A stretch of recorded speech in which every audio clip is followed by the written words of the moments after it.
Dans le Midwest américain, un vendeur de drogue en cavale est prêt à tout pour éviter d'être capturé. Sa course effrénée est nourrie par sa consommation de drogue et ponctuée de fusillades. Il traverse 2 États américains à toute vitesse.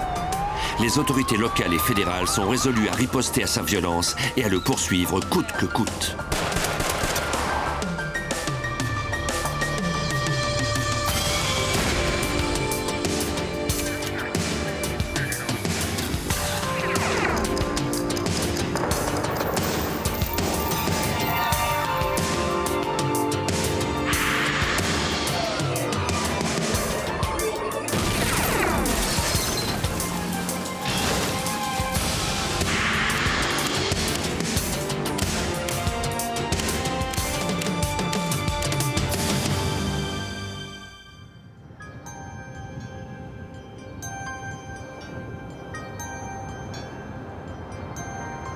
Le 2 février 2000, sur les routes paisibles de Lincoln County au Nebraska, le policier Stan McKnight effectuait sa patrouille comme d'habitude quand il aperçut dans son rétroviseur un véhicule s'approcher rapidement.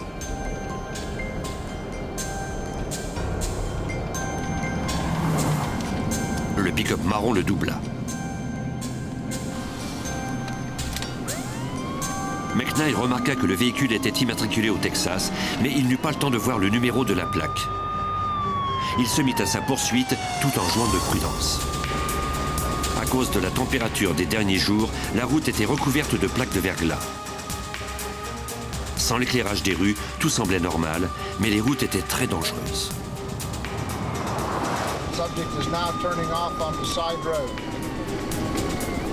L'agent McKnight appela des renforts.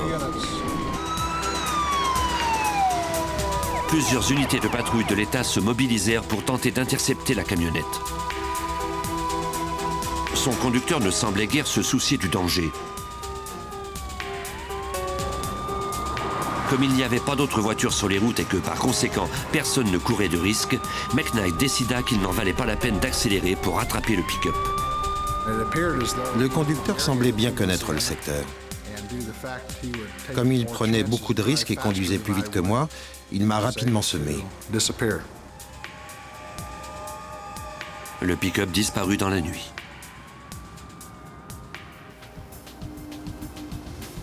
Une semaine plus tard, à 60 km de là, à North Platte, des policiers répondirent à l'appel d'un fermier. Celui-ci n'avait pas utilisé sa grange depuis plusieurs années et avait donc été surpris de constater que quelqu'un y était entré et avait laissé derrière lui un bien étrange atelier. Les policiers étaient déjà familiers avec l'ensemble des produits qu'ils y trouvèrent. Il s'agissait des ingrédients nécessaires à la fabrication de méthamphétamine, une drogue illégale. Ce puissant stimulant est communément appelé cristal ou speed. Il est facile d'en fabriquer avec des produits d'usage courant. Depuis quelques années, le Midwest américain est devenu un centre de production massive de méthamphétamine, comme en témoigne le caporal Casey Names du bureau du shérif de Lincoln County. Les laboratoires de méthamphétamine posent un réel problème parce que nous sommes situés dans un secteur rural. Il y a ici beaucoup de fermes abandonnées où plus personne ne vit. Cela fournit ainsi à ces individus l'occasion de s'installer là et d'y fabriquer cette drogue presque à l'insu de tous. Cette drogue illégale crée une forte dépendance et elle est extrêmement dangereuse. Ses utilisateurs planent pendant un moment, puis ils deviennent paranoïaques et ressentent un besoin impératif de recommencer.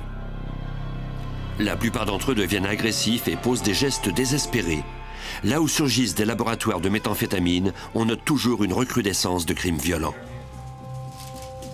Au cours de leur fouille du laboratoire clandestin de la grange à North Platte, les policiers trouvèrent de nombreuses lettres, toutes à l'attention d'un certain Charles Moses Jr. de Nocona, au Texas.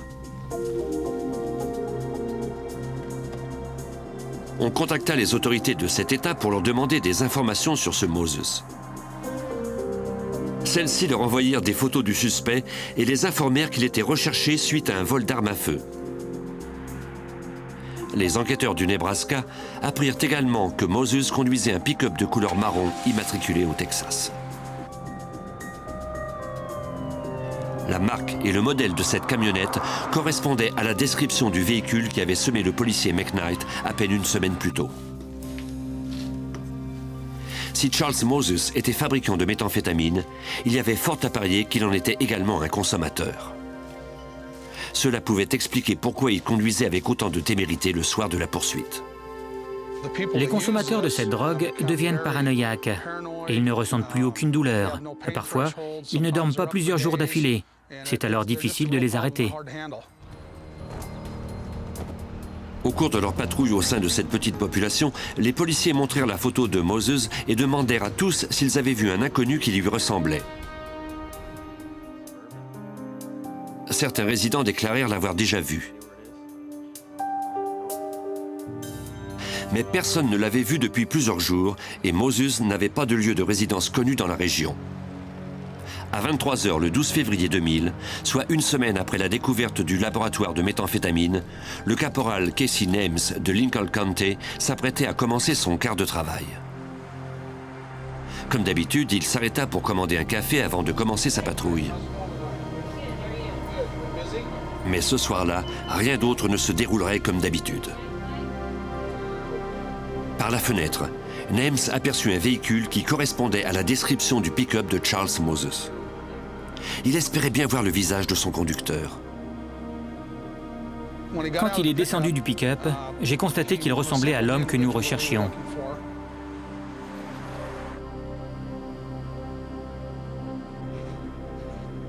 La camionnette était immatriculée au Texas. Names s'apprêtait à demander à l'homme des cartes d'identité, mais c'est ce dernier qui lui adressa d'abord la parole.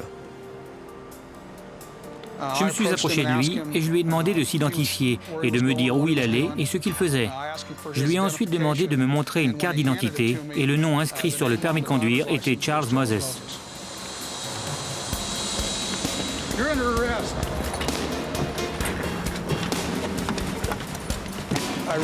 Je pensais bien, après ce premier contact avec lui, que je pourrais le faire descendre de son pick-up sans problème et ensuite procéder à son arrestation. Mais c'était un homme d'une force impressionnante et je n'ai rien pu faire d'autre que de me battre pour tenter de l'empêcher de me braquer son arme au visage. Moses fit feu.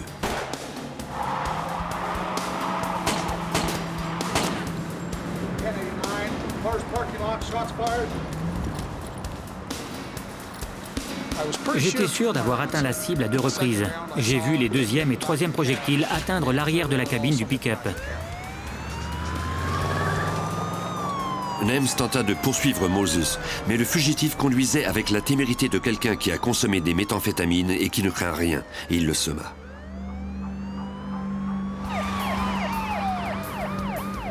Les policiers de la patrouille du Nebraska entendirent sur leur radio qu'il y avait eu un échange de coups de feu. Ils se joignirent aux recherches. Le policier Stan McKnight de Lincoln County, qui avait déjà poursuivi le pick-up marron, était du nombre.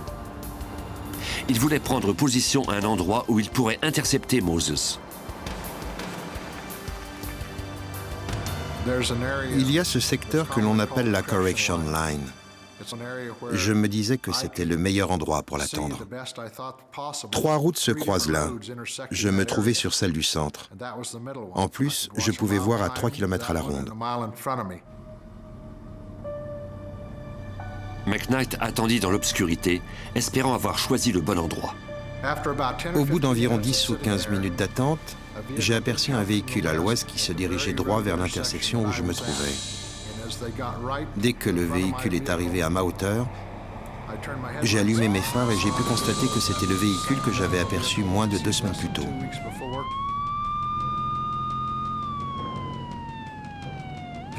Il allait à 120 km à l'heure. Comme il faisait nuit, je n'ai pas pu voir qui était au volant. Il s'est rapidement éloigné de moi.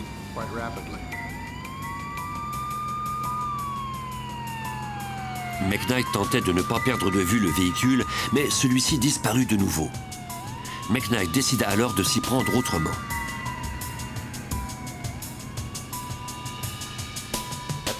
À ce moment-là, il avait pris beaucoup d'avance sur moi. Je devais ralentir aux allées de maisons et aux intersections. Je devais m'assurer qu'il n'avait pas quitté la route principale. Le policier aperçut alors des feux arrière au loin. Le véhicule était en attente à une intersection. McKnight demanda des renforts. Moses avait déjà fait feu sur un policier. Il était trop dangereux pour que McKnight s'approche de lui. Il attendit l'arrivée de ses collègues. Mais avant qu'il n'arrive, Moses passa à l'attaque.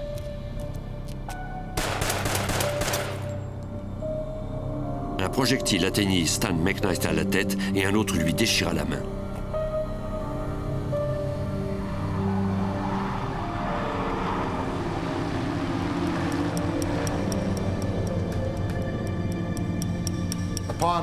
Quand je me suis rendu compte que j'avais été touché, j'ai voulu appeler les policiers pour leur dire ce qui était arrivé.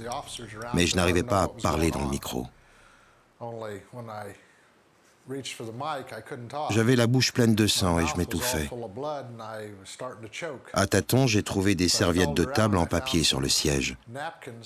Et je me les suis fourrées dans la bouche pour absorber le sang.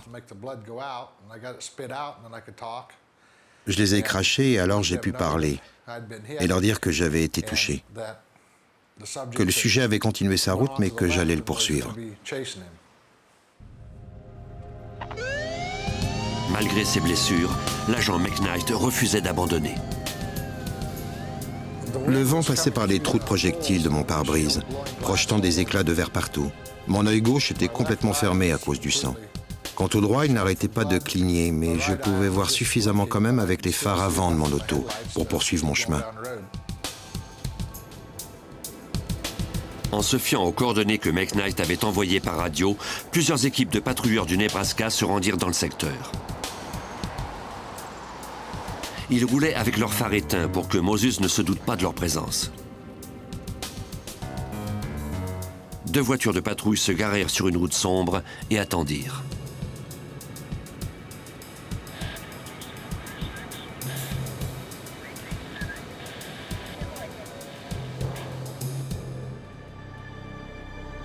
Quelques minutes plus tard, les policiers aperçurent les phares d'un véhicule. C'était Moses.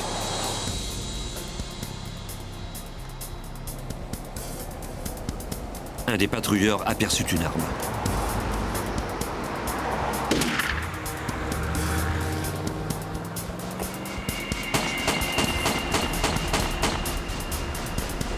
Après avoir vidé sa cartouche de munitions sur Moses, le patrouilleur se rendit compte qu'un projectile avait traversé son gilet pare-balles. Il perdait du sang abondamment. La blessure à sa poitrine semblait grave. Son collègue appela l'hôpital situé à plusieurs dizaines de kilomètres de là pour qu'on envoie une ambulance.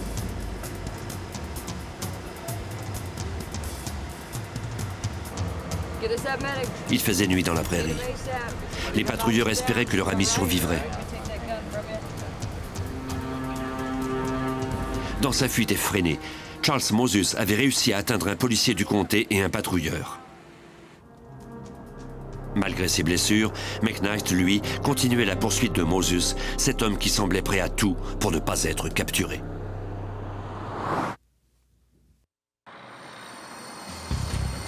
En février 2000, les autorités du Nebraska étaient aux prises avec Charles Moses, un fugitif du Texas qu'on soupçonnait d'avoir mis en œuvre un laboratoire de méthamphétamine.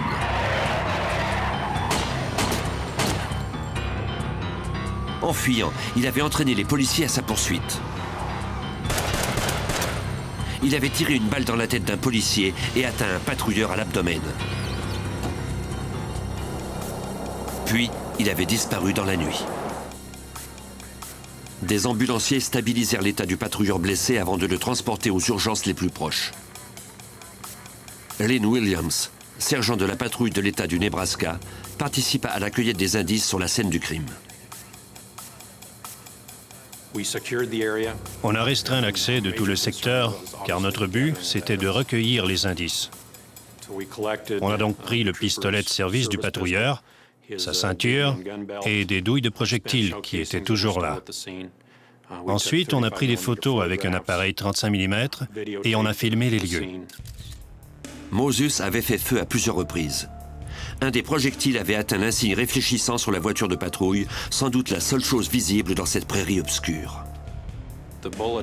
Le projectile avait traversé la portière de la voiture du patrouilleur, puis touché ce dernier à l'abdomen en traversant son gilet pare-balles, et ensuite continué à travers le corps du policier. Pour que la balle ait traversé tout cela, il fallait que l'arme de Moses fût extrêmement puissante. Il était évident qu'il était équipé d'une carabine très puissante. L'arme était un fusil d'assaut, quelque chose d'ultra puissant qui tirait de gros calibres. La police d'État apporta les douilles de projectiles de la carabine au laboratoire de balistique pour analyse. Les techniciens en évaluèrent la taille et le poids avant d'analyser la composition des métaux. Ils en conclurent qu'il s'agissait de douilles de projectiles d'une arme très puissante, sans doute une 762 SKS, une arme d'assaut de l'armée.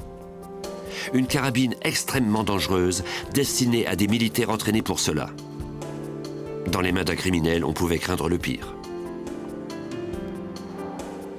Après ces deux fusillades, le FBI se joignit à l'équipe pour capturer Moses. C'est l'agent spécial Ron Raywalt qui prit l'appel au bureau du FBI de North Platte, d'ordinaire plutôt tranquille. Dans ce secteur, nous enquêtons principalement sur des crimes de col blanc. Il est très rare qu'on nous appelle pour participer à l'enquête d'un crime violent. L'agent Raywalt vérifia s'il pouvait faire inculper Moses pour avoir pris la fuite afin d'éviter d'être poursuivi en justice. Dans ce cas en particulier, on s'est dit qu'il chercherait sûrement à quitter le Nebraska après s'être ainsi défilé au moment de son arrestation. Le FBI pourrait donc intervenir pour le retrouver. Dans l'espoir de capturer Moses avant qu'il ne fuit le Nebraska, les autorités mirent sur pied un poste de commandement au bureau de la police d'État. Des policiers de presque tous les services s'y échangèrent les renseignements dont ils disposaient sur Moses. Plusieurs d'entre eux avaient eu des contacts avec lui relativement à ses laboratoires clandestins de fabrication de méthamphétamine. Il avait installé plusieurs de ses laboratoires dans des fermes abandonnées. Il ne faisait pas que fabriquer de la drogue à ces endroits, il y vivait aussi. On savait donc qu'il nous fallait cibler ses propriétés et y effectuer nos recherches. Des centaines de policiers se mobilisèrent dans tout l'État à la recherche de Charles Moses et de son pick-up marron. Dans cette étendue, il ne serait pas facile à trouver.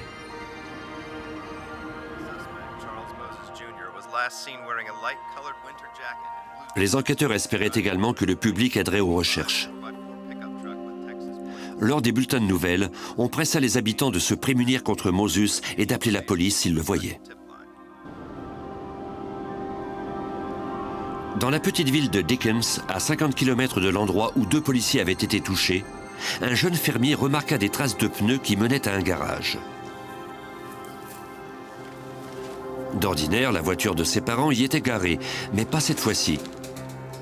Un pick-up marron avait pris la place de leur véhicule. Le fermier, qui avait reconnu la camionnette du suspect pour l'avoir vue aux nouvelles, appela la police. La patrouille du Nebraska confirma qu'il s'agissait bien de la camionnette de Charles Moses que les policiers avaient criblée de balles en ripostant au coup de feu du suspect. Le numéro de plaque était toujours sur le pick-up qui était enregistré au nom de Moses. On pouvait toujours y voir les trous des projectiles. C'était la preuve qu'on avait bien touché le véhicule. Les trous de ces projectiles étaient principalement à l'arrière de la cabine. De plus, la vitre arrière avait été fracassée. Certains projectiles s'étaient logés dans le tableau de bord et d'autres étaient sortis en transperçant le pare-brise.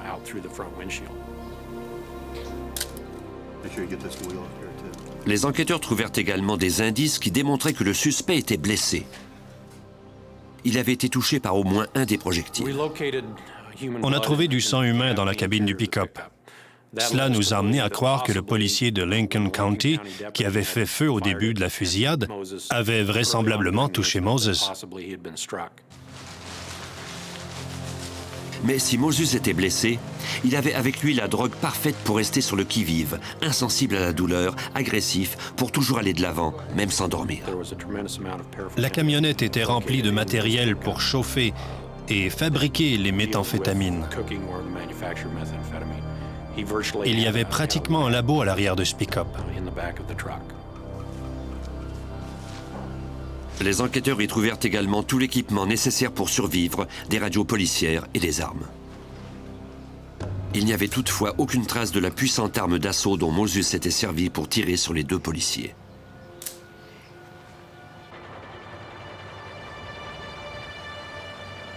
Une heure après qu'on eut trouvé le pick-up, à 100 km de là, à Ogallala, la patrouille du Nebraska répondit à l'appel d'un homme qui disait connaître Charles Moses.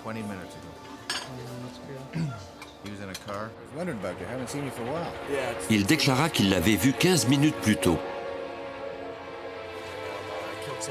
Moses lui avait parlé à un relais routier. Il était à bord d'une voiture dont la description correspondait à celle qu'on avait volée à la ferme.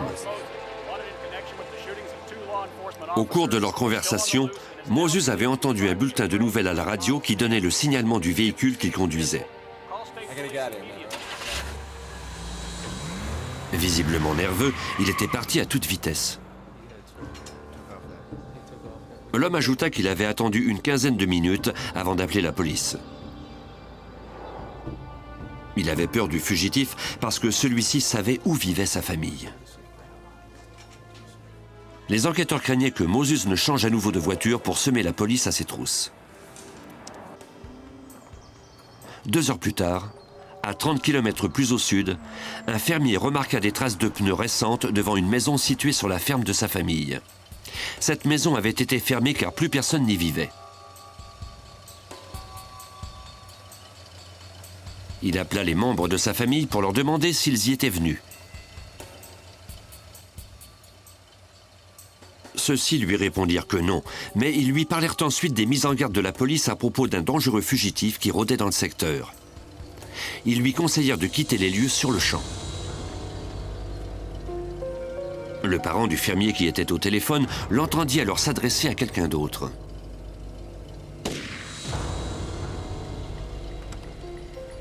La police apprendrait très vite que Charles Moses venait de faire sa première victime d'homicide. Le fugitif était toujours en cavale et plus que jamais prêt à tout.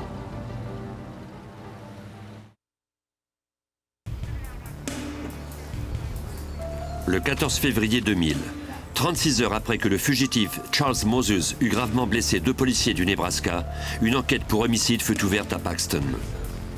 La victime, un fermier, avait été tuée alors qu'elle parlait à un membre de sa famille sur son téléphone portable.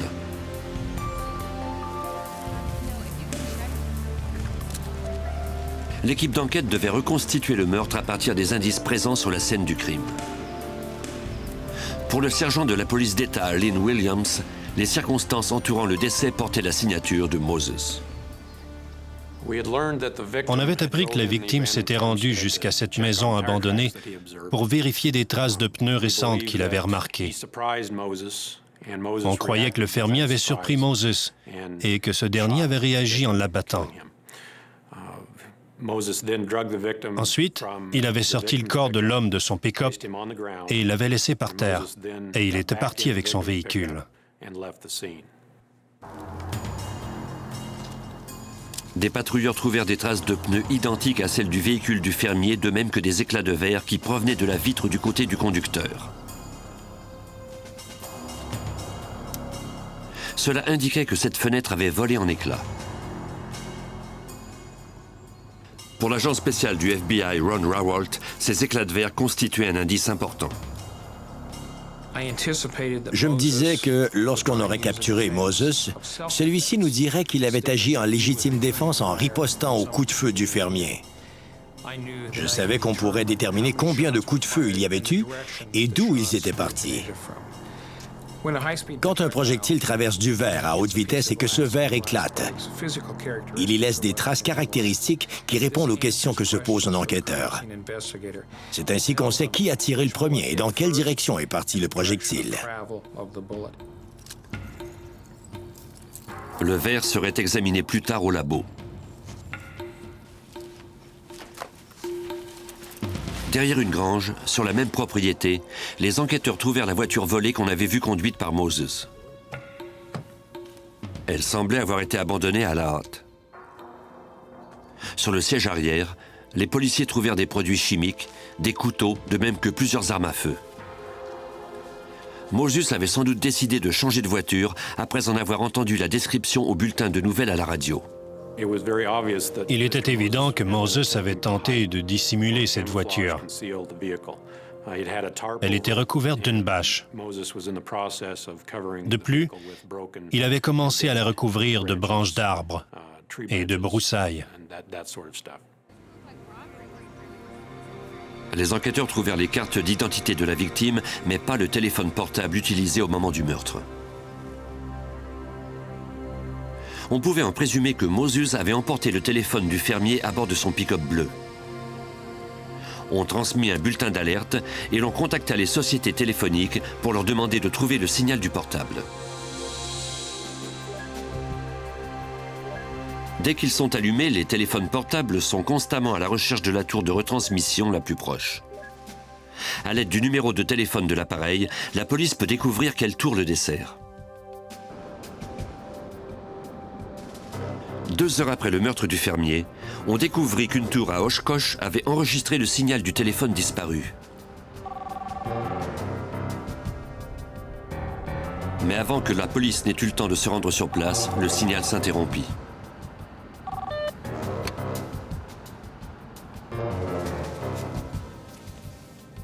Les experts du FBI analysèrent les fragments de verre trouvés sur la ferme. J'ai pu déterminer qu'un seul projectile avait été tiré, qu'il provenait de l'extérieur de la camionnette et l'avait traversé. Mon examen m'a permis d'affirmer qu'il n'y avait pas eu d'autres coups de feu. Ce n'était donc pas de la légitime défense, mais bien un homicide.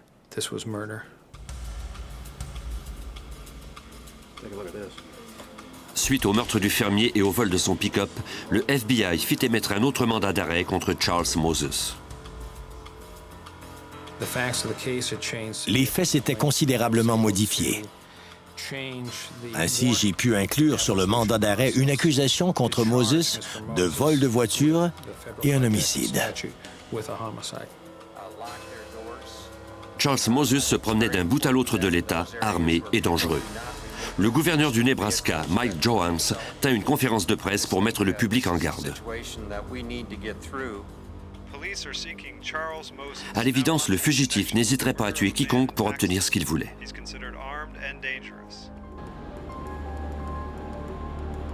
Plus tard, à 130 km de là, près de la limite du Wyoming, une femme âgée passait tranquillement la soirée.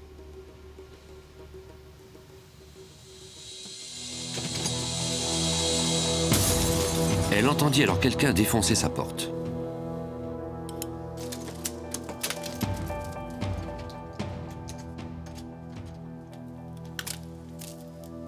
Elle entendit ensuite les pas d'un intrus dans la maison qui s'approchait de sa chambre.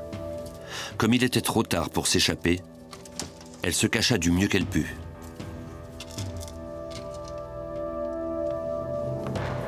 Au dernier bulletin de nouvelles, on avait dit que Moses avait tué le propriétaire qu'il avait surpris.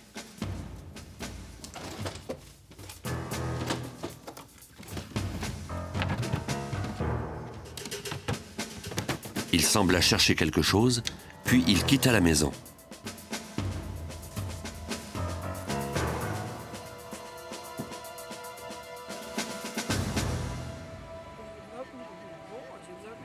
La femme s'en tira saine et sauve et appela la police de la maison d'un voisin. Elle déclara qu'elle n'avait pas vu le visage de l'intrus.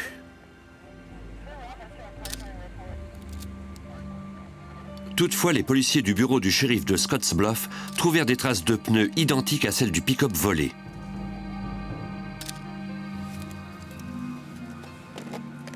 On trouva également des éclats de verre provenant de glace d'auto près d'une de ces traces. L'endroit où il se trouvait laissait croire qu'il provenait de la fenêtre du côté du conducteur. C'était par cette fenêtre que Moses avait vraisemblablement abattu le fermier.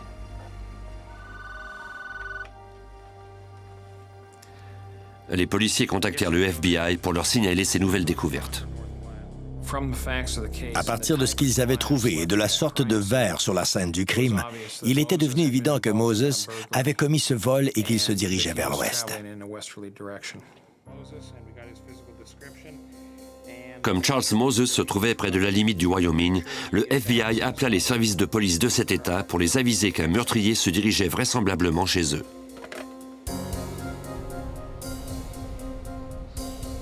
La petite ville de Lusk, au Wyoming, est située à 30 km de la limite du Nebraska. Au poste de police de Lusk, le chef Gary Gill reçut le bulletin d'alerte du FBI. Ce matin-là, notre répartiteur nous a parlé de Charles Moses. On savait qu'il venait du Nebraska à bord d'un pick-up bleu et qu'il pouvait arriver de n'importe quelle direction.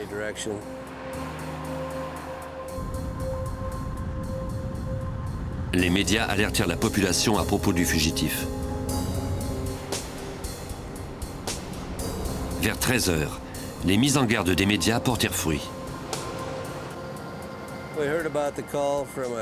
Un camionneur a appelé notre service pour signaler qu'un pick-up semblable à celui que conduisait Charles Moses se trouvait dans la partie sud d'un stationnement dans un relais routier de Lusk.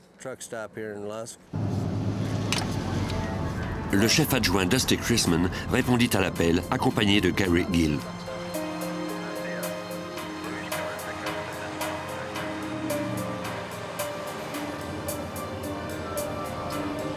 Plusieurs véhicules dans le stationnement correspondaient à la description.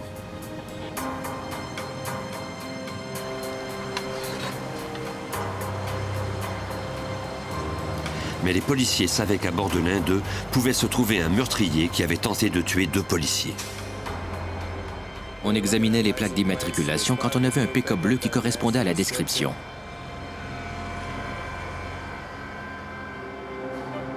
Les plaques correspondaient. C'était bien le pick-up. On a décidé de tenter de lui barrer la route.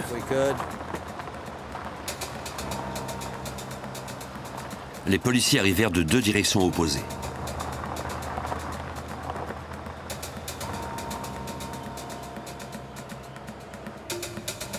Quelqu'un se trouvait bel et bien à bord, mais il était impossible de savoir s'il s'agissait de Moses. Il ne semblait pas y avoir de vitre dans la fenêtre du côté du conducteur.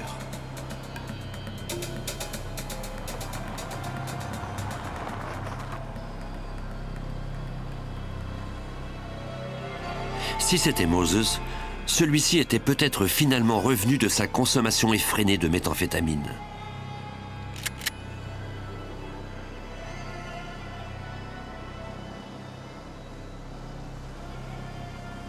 Le chef Gill demanda des renforts et attendit l'arrivée des voitures de patrouille. C'est alors que le conducteur sortit de sa torpeur. Le chef adjoint Chrisman ne pouvait risquer de faire feu de là où il se trouvait. Il n'était pas encore tout à fait sûr qu'il s'agissait bien de Moses. Cela signifiait qu'on se lancerait dans une autre poursuite. Notre plus grande crainte au cours de cette poursuite a été quand Moses a emprunté Main Street direction nord. On savait qu'il traverserait ainsi le secteur des affaires, et cela sans doute à haute vitesse. On avait également peur de le perdre quand il atteindrait les limites de la ville et qu'il emprunterait l'autoroute 85 vers le nord. Quelques semaines après le début des poursuites pour capturer Charles Moses, les policiers le tenaient presque à nouveau.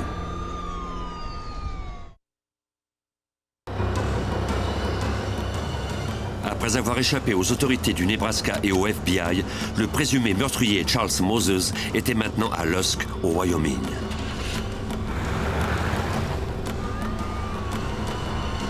Les policiers de cette petite localité étaient à sa poursuite. Mais Moses avait une longueur d'avance sur eux et il semblait savoir où il allait. Moses nous a finalement semés en sortant de l'autoroute 85. Il a emprunté une route rurale en mauvais état. Nos voitures n'avaient que 2 roues motrices et n'étaient donc pas équipées pour le suivre. Il s'est rendu dans un ranch, a traversé un vieux barrage et il est enfin arrivé dans des pâturages après avoir défoncé quelques clôtures. On ne pouvait pas le suivre. Les autorités venaient de perdre le suspect de nouveau. La police de Lusk joignit alors ses efforts à ceux du bureau du shérif de Niobrara County. Le shérif Samuel Reed aida à planifier la mise sur pied d'une zone protégée de 15 km d'où Moses ne devait pouvoir s'échapper. Le secteur délimité était très vaste. Mais on a tout de même eu de la chance, car c'était situé au milieu de 3 autoroutes importantes. De plus, il y avait une route du comté qui passait en plein centre. Mais on ne devait rien précipiter. On ignorait ce qu'il ferait. Alors, on est resté un peu en retrait, sachant qu'il était armé d'une carabine très puissante. Tous les agents du secteur, y inclus les gardes forestiers, se rendirent au barrage routier pour participer aux recherches et pour alerter les automobilistes de se tenir à l'écart s'ils apercevaient le suspect. Ils rencontrèrent également les résidents qui vivaient à l'intérieur du périmètre de 15 km. Ils leur demandèrent d'être vigilants et d'appeler la police au moindre signe suspect. J'étais préoccupé par le fait que si on ne parvenait pas à arrêter Moses avant la nuit, on aurait beaucoup de mal à le trouver. Je connaissais les propriétaires des ranchs du coin et j'étais extrêmement inquiet à l'idée que le suspect entre chez eux à la pointe de son arme, qu'il prenne des otages, qu'il les tue et qu'ensuite il quitte le secteur à bord de leur voiture. L'agent spécial Ron Rehwoldt aida les autorités du Wyoming en leur fournissant les ressources du FBI. Le bureau du FBI du Wyoming a fourni 2 avions afin qu'on puisse patrouiller du haut des airs les autoroutes de l'État et les routes rurales et repérer le véhicule que conduisait Moses. En survolant le secteur méthodiquement, un des pilotes remarqua alors le pick-up dans lequel on avait vu Moses pour la dernière fois. Il semblait être coincé dans un ravin. Une unité SWAT de la patrouille d'État du Nebraska fut transportée par voie des airs dans le secteur. Les membres de l'équipe se positionnèrent sur un terrain surplombant le pick-up. Mais Moses n'était pas dans leur champ de vision. Celui-ci les surveillait peut-être, n'attendant que le meilleur moment de passer à l'action. Ils commencèrent leur recherche à partir du véhicule. Pour assourdir quiconque se trouverait dans les parages, ils tirèrent une grenade neutralisante.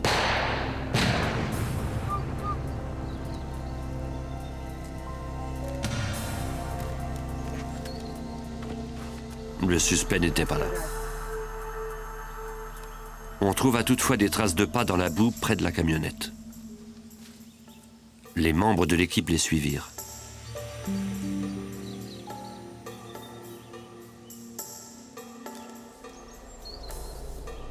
Mais sous le couvert des arbres, les traces cessaient abruptement. Il avait échappé aux patrouilles locales. Et il avait échappé à l'unité SWAT qu'on avait fait venir du Nebraska.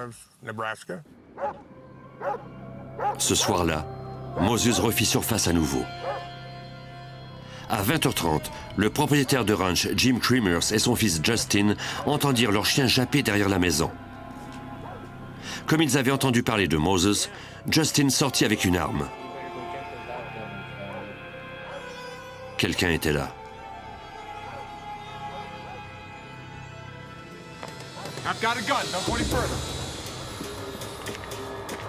Un bref coup d'œil les persuada qu'il s'agissait bien de Moses. Le tireur devait absolument être arrêté. Justin Cremers se déplaça pour braquer son arme sur Moses par l'arrière. Son père mettait sa vie en jeu pour mettre un terme à la cavale du fugitif et à ses actes de violence. Je n'avais aucune arme sur moi. Moses, lui, avait une carabine et un pistolet de gros calibre dans les mains. Jim Cremers espérait que son fils lui viendrait en aide si son plan échouait. Il fit une proposition à Moses. Il savait que le fugitif avait été exposé à une pluie glaciale toute la journée. Si Moses déposait ses armes et acceptait d'entrer dans la maison, le rancher lui donnerait un repas chaud et il ferait sécher ses vêtements trempés. C'était le plan que j'avais en tête. Je me disais que si je parvenais à le faire entrer dans la maison, je n'aurais rien à craindre, puisqu'il ne serait plus armé. Il faisait froid. Il ne pourrait donc pas s'échapper sans ses vêtements. J'invite rarement les gens chez moi sans leur offrir à manger. Je savais qu'il avait faim et je lui ai dit « Allez, entrons et allons manger quelque chose. » Si le rancher parvenait à faire entrer le fugitif, son fils appellerait la police à l'insu de Moses.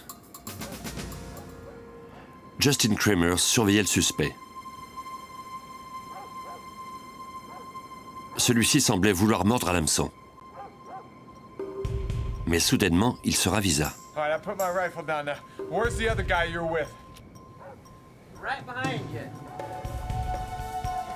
Jim Kramers espérait que Moses n'entraînerait pas son fils dans ses actes violents. Tout au long de cette triste histoire, je craignais que mon fils ne soit obligé de tuer quelqu'un. Peu m'importait que le fugitif mérite ou non de mourir.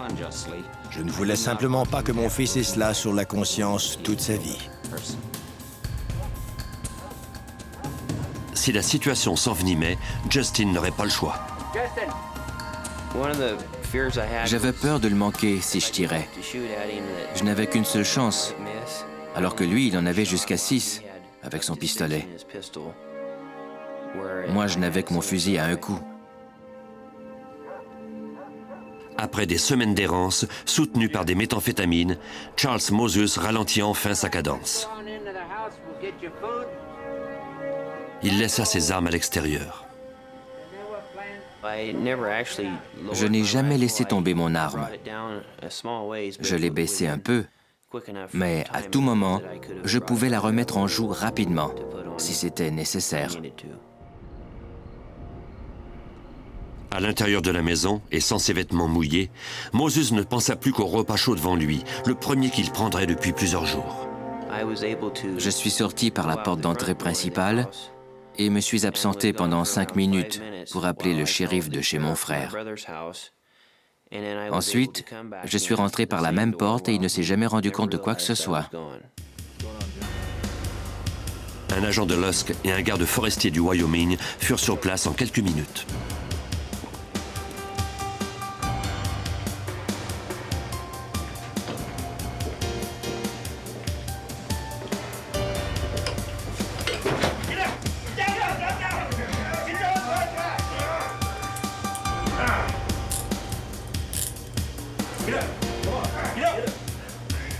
Grâce au plan des Kramers, le dangereux fugitif était sans défense. Après une poursuite effrénée s'échelonnant sur plusieurs centaines de kilomètres et ponctuée d'entrées par effraction, de vols de voitures, de fusillades, ainsi que d'un homicide, Charles Moses Jr. était enfin entre les mains de la police. Comme on l'avait supposé, Moses avait en effet été blessé par les tirs des agents du Nebraska. À l'hôpital de Cheyenne, au Wyoming, on l'avait soigné pour une blessure de projectile à l'épaule, pour déshydratation et pour épuisement. La drogue qu'il avait consommée et la police qui était constamment restée à ses trousses l'avaient drainé de ses forces. L'agent spécial Ron Rawalt fit ramener Moses au Nebraska. Le matin suivant l'arrestation, en route pour Cheyenne, je suis allé chercher un lieutenant de la patrouille du Nebraska, de même que le policier Casey Nelms, l'homme qui avait tenté d'arrêter Moses le premier. J'ai amené ces deux personnes avec moi car je voulais, en arrivant au Nebraska, qu'elles puissent exécuter le mandat qu'elles avaient contre Moses. Le lieutenant de la patrouille a arrêté Moses pour avoir fait feu sur un patrouilleur de l'État et Casey Nelms a arrêté Moses pour avoir abattu le fermier, de même que pour s'être attaqué à 2 policiers de Lincoln County. Au début, Moses a voulu se défendre des accusations portées contre lui, mais au vu des preuves obtenues à partir des indices balistiques et judiciaires, il a accepté de conclure un marché pour s'éviter la peine de mort. Charles Moses a finalement plaidé coupable à 1 meurtre au second degré et à 2 chefs d'accusation d'assaut à main armée contre des policiers. Il a été condamné à 190 ans de prison. Actuellement, les drogues qui causent le plus de problèmes dans le Midwest américain sont les méthamphétamines. Mais les autorités policières sont résolues à combattre ce fléau, peu importe le prix.